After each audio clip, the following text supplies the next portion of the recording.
Arrive, arrive মানে কি? তাহলে আমি পৌঁছাই, তুমি পৌঁছাও, সে পৌঁছায়, হি অ্যারাইভস।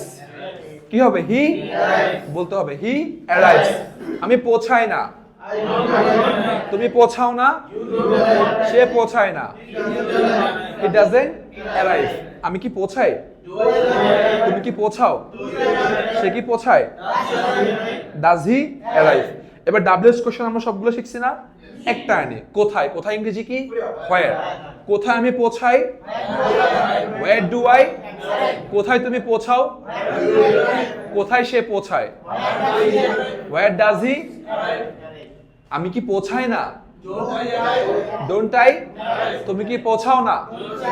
সে কি পৌঁছায় না? ডাজন্ট হি? এবার ডাব্লিউএস কোশ্চেন চেঞ্জ করি, কেন আমি পৌঁছাই না?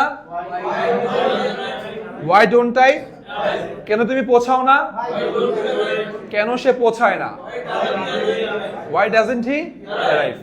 সেম জিনিস আমরা যে কোনো ভার্ব নিব আর বাক্য গঠন করব, আর ডাব্লিউএস কোশ্চেন যেটা মিলে সেটা অ্যাড করতে পারবো, কোনো সমস্যা নাই।